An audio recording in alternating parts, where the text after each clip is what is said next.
Living in Sunnyside Estates wasn't my top choice, but the location was ideal for my commute, and the walking trails created a perfect environment for Maverick, my service dog. Maverick is a stunning golden retriever who plays an essential role in helping me manage the PTSD episodes I experience after my time serving overseas in the military. He's incredibly well-trained, always wears a service vest when we're out and about, and follows commands with precision.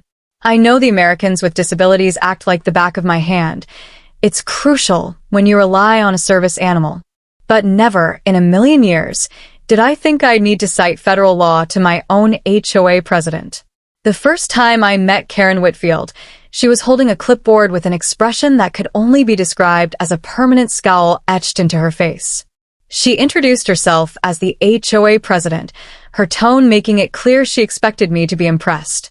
"I don't believe I approved a dog in this community," she said, her eyes narrowing as she looked down at Maverick, who was sitting perfectly still beside me. I politely explained that Maverick wasn't a pet but a service dog, and as such, he was exempt from pet restrictions under federal law. She huffed, muttered something about people always finding loopholes, and walked off. Looking back, I should have recognized those early signs of trouble right then and there. Over the next few weeks, I received 3 separate notices about supposed violations, my grass being a fraction of an inch too tall, my mailbox being painted the wrong shade of black, and my garbage can being visible from the street for about 45 minutes after collection.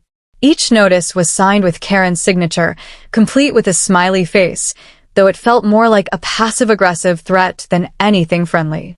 I followed the rules, of course, not wanting to stir up trouble, but something told me that these petty infractions were just the tip of the iceberg. And sure enough, during an HOA meeting, Karen proposed a new rule that required all animals, including service animals, to be registered with the board and wear HOA-approved identification.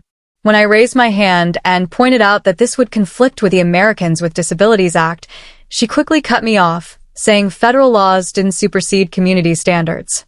Several neighbors seemed uncomfortable, but no one spoke up. After the meeting, Karen approached me, her voice dropping to a whisper. "If you want to be difficult, I can be difficult too," she said, her breath reeking of coffee and intimidation. The following weekend, I was enjoying a peaceful morning on my front porch, Maverick resting at my feet. I was reading the newspaper when suddenly, a shadow crossed my lawn. It was Karen, standing there in her trademark khaki shorts and polo shirt, holding a spray bottle. "Your dog is violating the new pet ordinance by not having proper HOA identification," she announced loudly enough for the whole neighborhood to hear.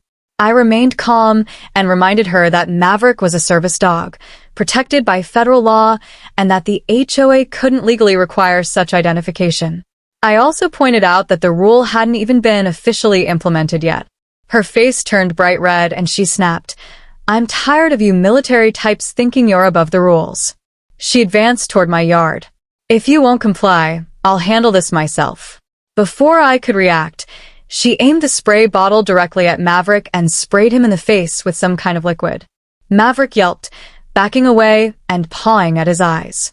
I rushed up, putting myself between her and Maverick, demanding to know what was in the bottle. "Just a little vinegar and water solution," she smirked.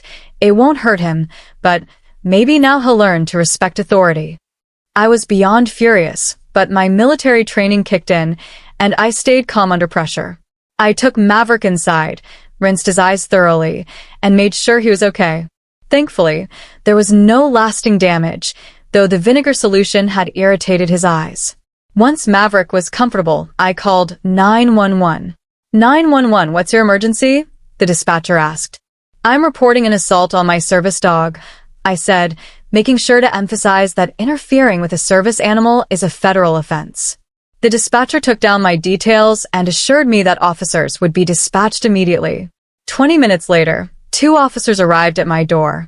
I explained the situation, showed them Maverick's service animal certification and training documentation, and pointed out Karen's house across the street. One officer stayed with me to take my full statement, while the other went to speak with Karen. From my window, I could see Karen gesturing wildly, her face contorted in indignation. The officer seemed unmoved by her theatrics. When both officers returned, They informed me that Karen had admitted to spraying Maverick but claimed she was simply enforcing community standards. They explained that interfering with a service animal is, indeed, a federal offense, punishable by hefty fines and potential jail time. Furthermore, her actions amounted to animal cruelty under state law. The officers placed her under arrest and asked if I wanted to press charges. Without hesitation, I agreed. Karen was escorted to the police car in handcuffs, screaming that she would have me evicted and that the whole neighborhood would turn against me. Several neighbors had come outside to witness the scene, and I overheard one whisper, "She's finally gone too far." Another neighbor approached me afterward and apologized for not speaking up at the meeting, admitting that they'd all been intimidated by Karen for too long. The legal process moved quickly. Karen was charged with interference with a service animal, animal cruelty, and harassment. Her first court appearance was a spectacle. She arrived in expensive designer clothes, accompanied by a pricey lawyer, who quickly became uncomfortable as the evidence against Karen piled up. The judge was particularly stern when reviewing the case, emphasizing that community rules can never supersede federal law, especially when it comes to disability accommodations. While the trial was ongoing, an emergency HOA meeting was called. To my surprise, nearly every homeowner showed up, and the vice president of the board called for a vote of no confidence in Karen's leadership, citing her reckless actions that had exposed the community to significant legal risk. The vote was unanimous. Karen was removed from the board effective immediately. Someone had even printed new name tags for the board members' table, and Karen's name was conspicuously absent.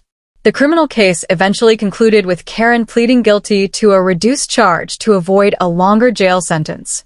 The judge sentenced her to 30 days in county jail, a $5,000 fine, 200 hours of community service at an animal shelter, and mandatory classes on disability rights. As the sentence was read, Karen's face cycled through shock, anger, and then a dawning realization of the consequences of her actions. "I was just enforcing the rules," she weakly protested as the bailiff approached her. The judge leaned forward and replied, "The most important rule, Miss Whitfield, is to respect the law of the land, which protects service animals and the people who depend on them."